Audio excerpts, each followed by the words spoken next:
창세기 말씀을 계속 나누고 있습니다. 우리가 성경을 잘 배우고 있지만 또 성경에서 가장 먼저 나오고 있는 창세기 말씀을 잘 배우면서 신앙의 기본기를 우리가 잘 쌓아가는 것이 너무너무 중요하기 때문에 그렇습니다.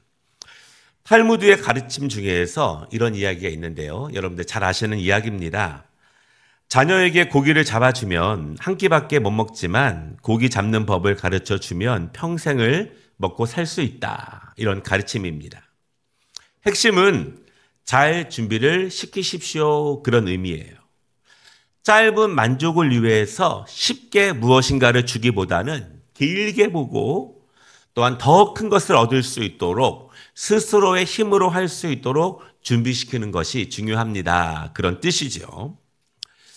준비가 된다는 것은 정말 중요합니다. 우리가 준비가 되지 않은 상태에서 무엇인가를 간절히 바라고 원하고 또한 기도하는 것, 그런 모습들이 어찌 보면 매우 어리석고 위험한 기도가 될 수 있어요. 왜냐하면 준비가 되지 않은 상태에서 무엇인가를 얻어내게 된다면 사실은 그것이요, 복이 되기보다는 독이 될 때가 훨씬 더 많기 때문에 그렇습니다.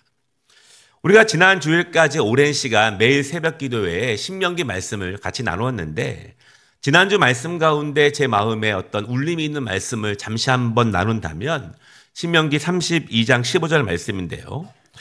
그런데 여수run이 기름짐에 발로 찼도다. 내가 살찌고 비대하고 윤택함에 자기를 지으신 하나님을 버리고 자기를 구원하신 반석을 없인 여겼도다. 이런 말씀이었습니다.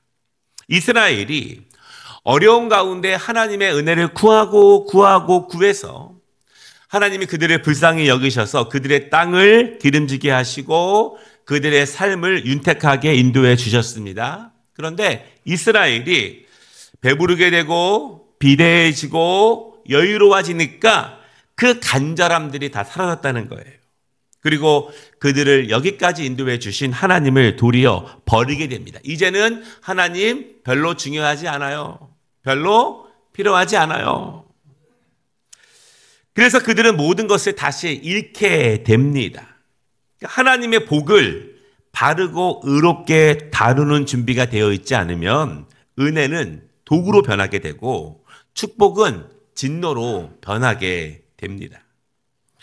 지금도 많은 그리스도인들이 무엇인가를 하나님께 간구합니다. 하나님께서 은혜를 주시기를 기도하죠. 특별히 지금 나에게 간절한 무엇이 있다면 그것 위에 하나님의 은혜가 임하기를 우리는 기도합니다. 그런데 좀처럼 은혜가 내려오지 않아요. 또 내가 바라고 원하는 그 시간에 하나님의 은혜가 내려오지 않습니다.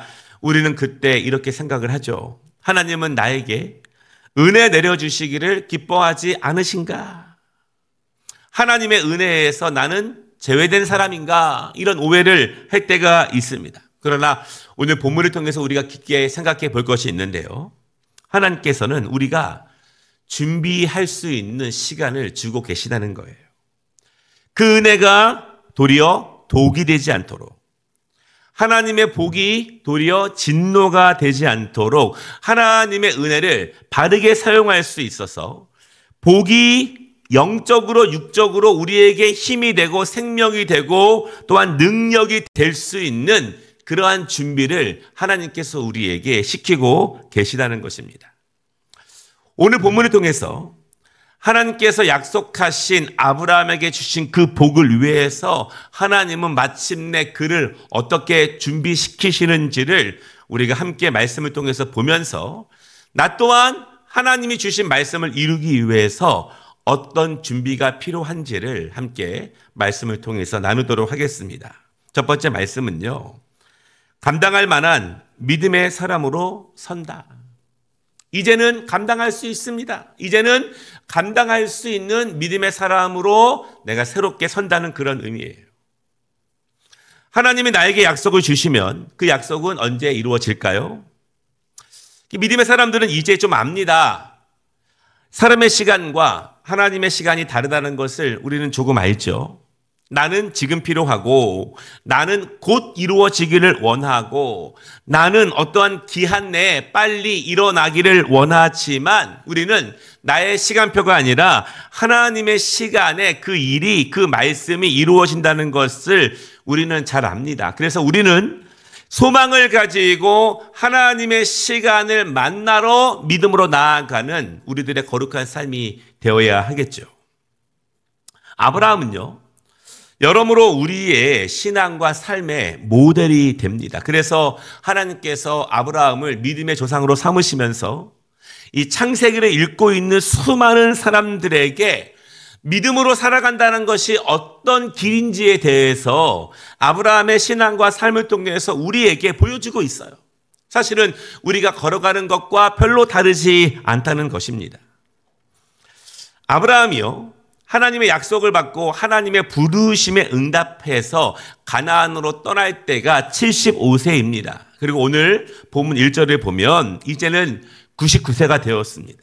약 24년 정도가 지났죠. 그동안 굉장히 많은 일들이 있었습니다. 그리고 우리는 그 많은 일들을 우리가 매 주일마다 함께 살펴보았죠. 때로는 믿음이 컸습니다. 그러나 한때는 믿음이 바닥으로 추락하게 되고 연약합니다. 그런데 하나님은요, 그를 찾아가 주셨고, 그를 가르치셨고, 그를 바른 길로 인도하십니다. 그렇게 아브라함의 믿음은 자라고 있습니다. 넘어지는 일이 있고 다시 일어서는 일이 있지만 넘어짐과 일어섬을 통해서 믿음은 자라나게 돼요. 믿음은 그런 것입니다. 넘어짐과 일어섬이 반복되는 가운데 믿음이 자란다는 것입니다. 나의 연약한 모습 때문에 오늘 또 넘어지지만 하나님의 가르쳐 주심과 하나님의 인도하심에 소망을 품고 다시 일어서는 것이 믿음의 모습이에요. 얼마나 많이 넘어지고 있는가, 그것이 중요한 것이 아니라 내가 얼마나 많이 다시 일어서고 있는가, 그것이 믿음의 핵심입니다. 나의 죄성은, 나의 연약한 욕심은 나를 늘 넘어지게 하지만 그럼에도 주님은 나에게 믿음을 주시고 소망을 주시고 말씀을 주셔서 그것을 지팡이 삼아 오늘 다시 일어서게 하는 것, 그것이 믿음의 핵심이고, 그렇게 우리의 믿음은 성장하는 거예요. 오늘 1절에서 하나님께서 몇 년 만에 다시 아브라함에게 나타나셨습니다. 그러면서 자신을 뭐라고 소개하냐면 전능의 하나님, 이렇게 소개하는 거예요. 이것은 엘샤다이, 이렇게 자신을 소개하게 됩니다. 하나님이 하갈에게 나타나셨을 때에는요, 나를 돌보시는 하나님입니다, 엘로이, 그렇게 소개를 했었는데 오늘은 나는 전능한 엘샤다이의 하나님이다. 하나님께서 이 아브라함에게 특별하게 권능으로 그에게 말씀을 주고 계시는 거예요. 하나님이 그에게 뭐라고 말씀하십니까? 나는 전능한 하나님이라, 너는 내 앞에서 행하여 완전하라, 이렇게 말씀하시는데요. 이 말씀 가운데 우리가 주목해야 하는 첫 번째 것은 너는 내 앞에서 행하라, 이런 말씀입니다. 너는 내 앞에서 행하라. 너는 행하라. 너의 삶의 자리에서, 여러분의 가정에서, 직장에서 행하십시오.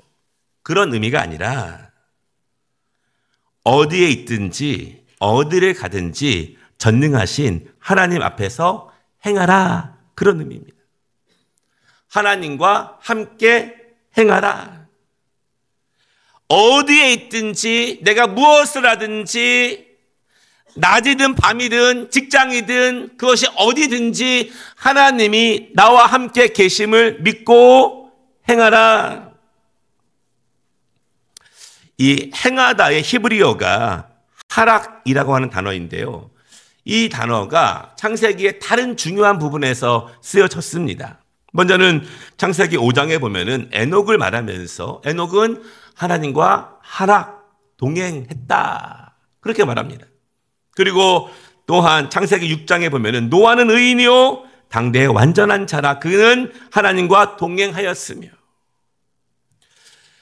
동행은 그것입니다. 동행은 그거예요. 내가 하나님과 함께 걸어가는 거. 나 홀로 걸어가는 것이 아니라 내가 어디서든지 하나님과 함께 하나님 앞에서 내가 걸어가고 일하고 살아가고 행하는 모든 것들, 여러분 그것이 하나님과 동행하는 하나님 앞에서 행하는 모습입니다.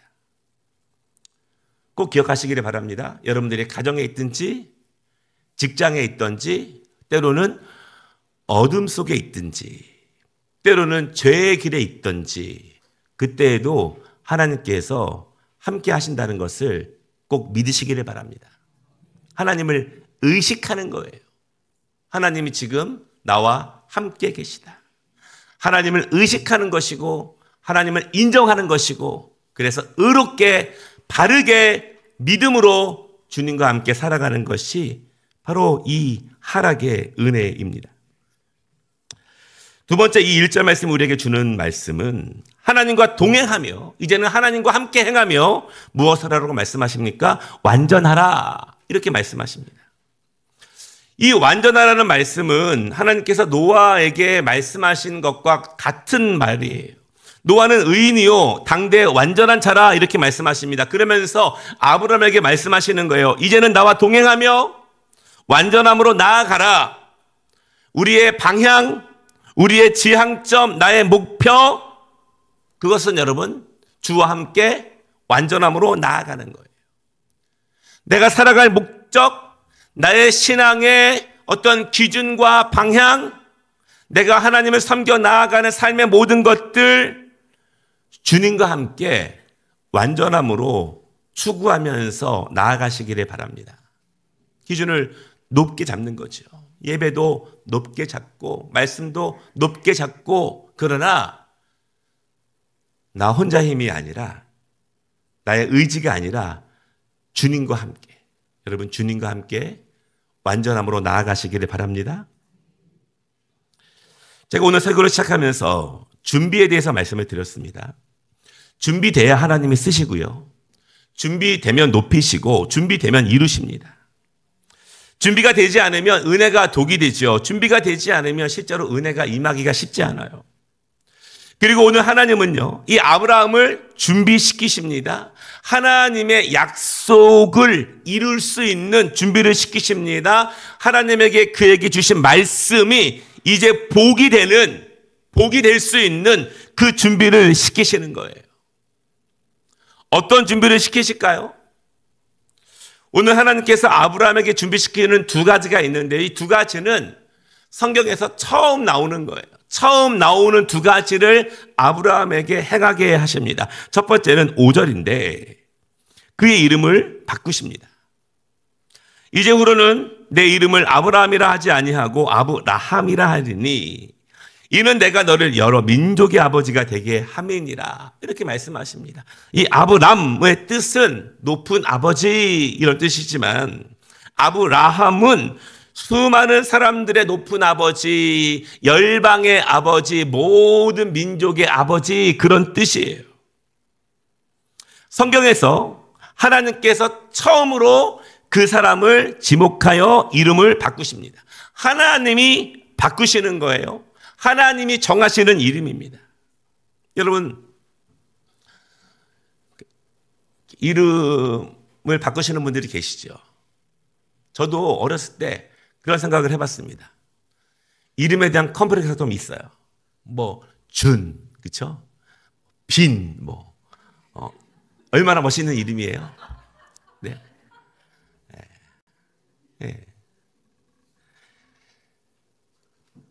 그런데 우리는 이름을 바꾸곤 하지만 내가 바꾸는 이름이 아니라 나의 희망을 담아내는 어떤 이름이 아니라 하나님께서 그분의 뜻을 담아 그분의 마음을 담아 하나님께서 지명해서 아브라함의 이름을 오늘 바꿔주십니다. 하나님이 하나님의 뜻을 담아 그의 이름을 바꿔주신다. 그래서 많은 신학자들은요, 오늘 하나님께서 이 아브라함의 이름을 직접 바꿔주는 그 대사건을 마치 레위기서에서 하나님께서 이스라엘 백성들을 지목하는 광경과 거의 같다 이렇게 말씀하시는 거예요. 레위기 26장에 보면은요, 나는 너희 중에 행하여 너희의 하나님이 되고 너희는 내 백성이 될 것이니라. 세상의 수많은 사람들 가운데서 너희는 내 백성이 될 것이고 너희는 나의 소유가 될 것이고 나는 너희의 하나님이 될 것이다. 하나님이 지명하셔서 너는 나의 사람이다. 이렇게 확정하시는 것, 그것이 오늘 하나님께서 아브라함의 이름을 바꿔주시는 모습이라는 거예요. 하나님이 정하시는 이름. 여기서 중요한 것은 여러분, 이스라엘 백성들이 어떤 합당한 자격이 되어서 하나님의 백성으로 선택되는 것은 아닙니다. 이스라엘이 의롭고 믿음이 좋고 하나님은 아주 기쁘시게 하기 때문에 하나님께서 뛰어난 그들을 자기 백성으로 삼으시는 것이 아니에요. 하나님은요, 이스라엘을 선택하시면서 하나님의 뜻 가운데 그들을 선택하셨는데 우리는 여기서 하나님의 아주 중요한 성품과 하나님의 은혜를 생각해 볼 수 있어요. 자격이 있어서 선택받은 것이 아니고 어떤 선택받을 만한 타당한 이유가 있다는 것이 아니에요. 하나님은 그들을 불쌍히 여기셔서 그들을 선택하십니다. 애굽에서 노예로 살아가는 그들, 억압받는 삶을 사는 그들, 인생의 빛이라고는 전혀 없는 그들, 스스로의 힘으로는 다시 일어설 수 없는 그들을 불쌍히 여기시사 하나님은 그들을 나의 민족으로 삼아 주셨습니다. 그리고 율법을 주시며 그들을 거룩한 백성으로 준비시켜 나아가는 거예요. 하나님은요, 이러한 하나님의 성품으로 인해서 오늘 연약한 아브라함의 이름을 바꿔주십니다. 그리고 하나님은 그런 하나님의 성품을 통해서 우리를 자격이 아니라 우리를 불쌍히 여겨주시는 은혜로 우리를 부르고 계신다는 사실을 여러분 꼭 믿으시기를 바랍니다. 이름이 바뀐다는 것이 무엇입니까? 이름이 바뀐다는 것은 다른 사람이 된다는 것입니다. 정체성이 바뀐다는 거예요. 본질이 바뀐다는 것입니다. 본질이 바뀌는 것을 우리는 이렇게 말합니다. 우리는 새로운 피조물이 되었다. 이렇게 명명을 하죠. 바울은 그것을 이렇게 말합니다. 그런즉 누구든지 그리스도 안에 있으면 새로운 피조물이라. 이전 것은 지나갔으니 보라 새 것이 되었도다. 그리스도인이 된다는 것은 이런 것입니다. 그리스도 안에 있으면 새롭게 되는 것입니다. 당연하게 이전 것은 모두 다 지나가고 그리스도와 함께 새 것이 되는 것, 그것이 그리스도인이 된다고 하는 의미예요. 이제는 더 이상 세상의 가치관으로 살아가는 것이 아닙니다. 이제는 더 이상 나의 주관으로 살아가는 것이 아니라 그리스도께서 나를 주관하시고 그분의 뜻이 나의 뜻이 되고 그분의 비전이 나의 삶의 이야기가 되면서 그리스도와 함께, 주와 함께 완전한 길로 향해 나아가는 것이 새로운 피조물의 모습이라는 거예요. 이것이 오늘 1절에 있는 하나님과 동행하는 삶의 모습이에요. 내 인생의 길을 스스로 결정하면서 살아가는 것이 아니라 하나님과 함께 걸어가는 것, 주와 함께 걸어가는 것. 하나님은 이제 아브라함의 정체성을 바꾸십니다. 하나님의 사람으로, 그리고 하나님이 그에게 주신 그 약속을, 언약을 이룰 수 있는 준비됨으로 이름을 바꾸시면서 그를 인도해 나아가는 거예요. 5절 말씀을 보면은요, 주목해야 될 단어가 있습니다. 이제 후로는, 이렇게 말씀하세요. 이제 후로는 더 이상. 이것이 히브리어로 오드라고 하는 단어인데요. 그 뜻은 다시는, 결코, 이런 뜻입니다. 이제는 옛사람으로 돌아가지 말라는 것입니다. 이제는 옛 모습으로 돌아가지 말라는 거예요. 거듭나기 전의 모습으로, 그리스도를 나의 구주로 영접하기 전에 나의 삶의 스타일로, 습관으로 돌아가지 말라는 것입니다. 다시 옛사람처럼, 어둠의 사람처럼 세상의 소욕으로 내 중심으로 살아가지 말라는 거예요. 다시는 돌아가지 마십시오. 다시는 그렇게 살지 마십시오. 그것이 이름이 바뀐다는 의미예요. 사랑하는 여러분, 잘 준비하는 우리 모두가 되기를 원합니다. 더 이상 옛 모습에 머물러 있지 않고 하나님과 늘 동행하는 우리의 모습이 되기를 원합니다. 우리가 그리스도의 은혜 안에서 완전히 새롭게 변화됨을 믿으시기를 바랍니다. 그렇게 우리가 잘 준비되면 하나님께서는 우리에게 약속하신 그 말씀을 이루실 거예요. 잘 준비되는 우리 모두 되시기를 주님의 이름으로 축복합니다. 두 번째 말씀은요, 새로워졌다는 것을 증명하라. 하나님의 약속은 언제 이루어질까요? 하나님께서 나에게 약속의 말씀을 주시고 얼마간의 시간이 흐르면 하나님의 말씀이 이루어질까요? 하나님의 말씀이 내게 임하고 내가 그 약속의 말씀을 받고 시간만 지나면 하나님의 은혜는 당연히 나에게 임해야 하는가? 나는 아무런 변화가 없는데, 나는 전혀 새로워지지 않았는데, 나의 본질, 나의 정체성은 그대로인데 여전히 세상의 소욕과 여전히 내가 나의 삶을 인도해 가고 있는데 시간만 지나면 당연하게 반드시 하나님이 주신 약속이 나에게 이루어져야 하는 것인가? 이것입니다. 시간만 지나면 당연히 이루어지는 약속인가? 이것이에요. 그렇지 않죠. 하나님은 그 이루어지는 시간 동안 우리를 준비시키는 것입니다. 매일 말씀을 주십니다. 우리를 말씀으로 새롭게 하시는 거예요. 내가 가보지 못했지만, 여전히 어둡지만, 여전히 막막하고 두려움이 있고 불안하지만 말씀으로 그것을 가라고 말씀하십니다. 그렇게 하라고 말씀하시는 거예요. 심리를 가보라고 말씀을 하시고, 먼저 줘보라고 말씀을 하시고, 먼저 기도하라고 말씀을 하시고, 먼저 솔선수범하라고 말씀을 하시면서 우리에게 말씀을 통해서 옛 모습이 아니라, 기존의 모습이 아니라 새로운 정결함으로 우리를 계속 인도해 나아가십니다. 우리를 변화시키시면서 우리를 준비시켜 나아가신다는 거예요. 그 준비를 누가 합니까? 하나님이 하시는 거예요. 하나님이 주도적으로 하십니다. 나를 어떻게? 말씀을 주시면서 우리에게 순종을 요구하시면서.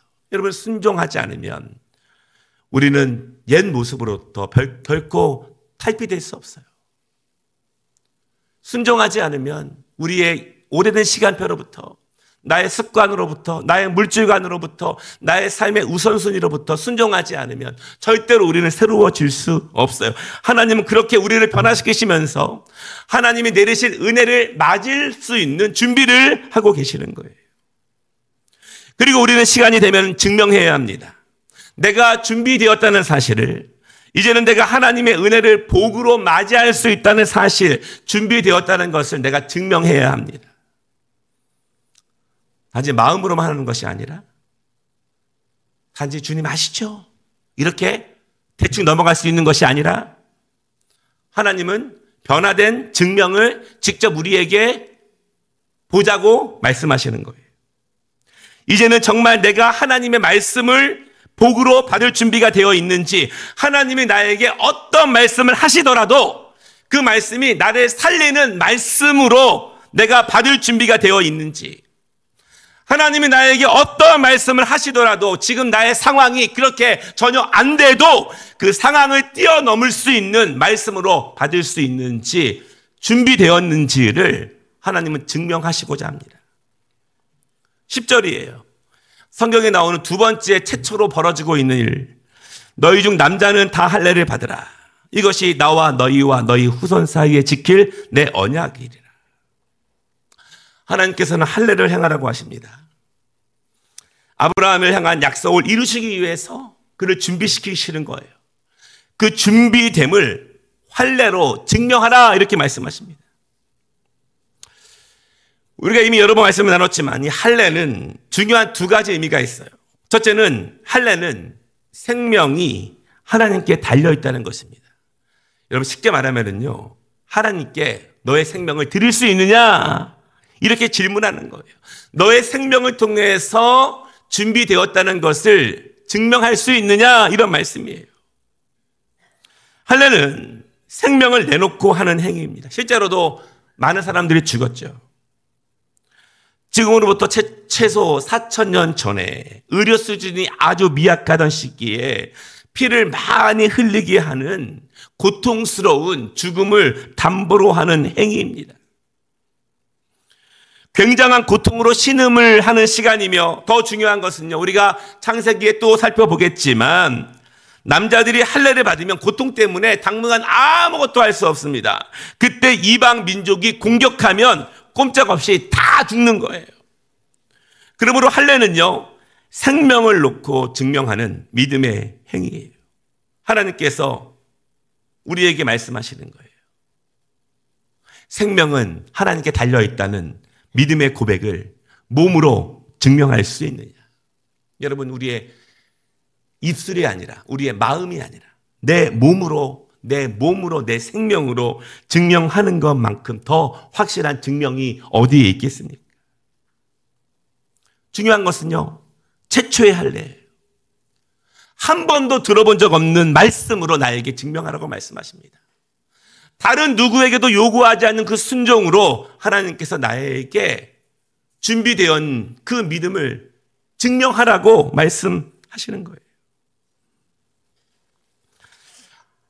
오늘 아브라함에게 주신 할례 두 번째 중요한 의미는 가르쳐 지키게 하라는 것입니다. 12절 말씀을 보면은요, 너희는 대대로 모든 남자는 집에서 난 자나 또는 너희 자손이 아니라 이방 사람에게서 돈으로 산 자를 막론하고 난지 8일 만에 받을 것이요, 이렇게 말씀합니다. 할례에 중요한 법칙이 있습니다. 할례 완성이 있습니다. 이것은 아버지가 믿음으로 받았습니다. 바꿔보니까 너무 고통스러운 거예요. 그리고 죽는 사람도 직접 봅니다. 그래서 자기 자식에게는 할례를 주지 않아요.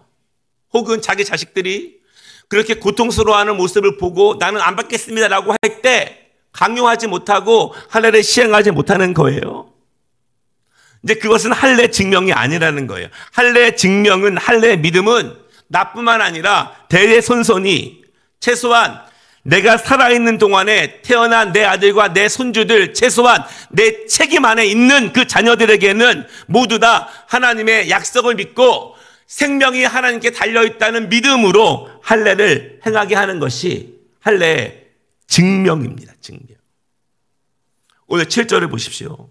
나와 너 및 내 대대 후손 사이에 세워서 언약을 삼고 너와 내 후손의 하나님이 되리라.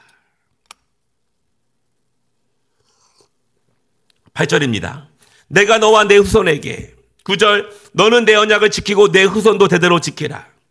10절, 나는 너희와 너희 후손 사이에 지킬. 12절, 너희 대대로. 13절, 내 언약이 너희 살에 있어 영원한 언약이 되려니와. 이렇게 말씀하시는 거예요. 할례는 당대에서 끝나는 것이 아니라 대대로 이어지는 하나님의 약속의 말씀이에요. 여러분 14절을 보시면은요, 최종적으로 할례를 받지 않으면 그 대에서 하나님과의 언약이 끊어지게 된다, 이렇게 말씀합니다. 이것은 부모만의 신앙이 되지 않게 하라는 것입니다. 부모 때에서 끝나버리는 신앙이 되지 않게 하라는 거예요. 자녀는 어쩔 수 없어요.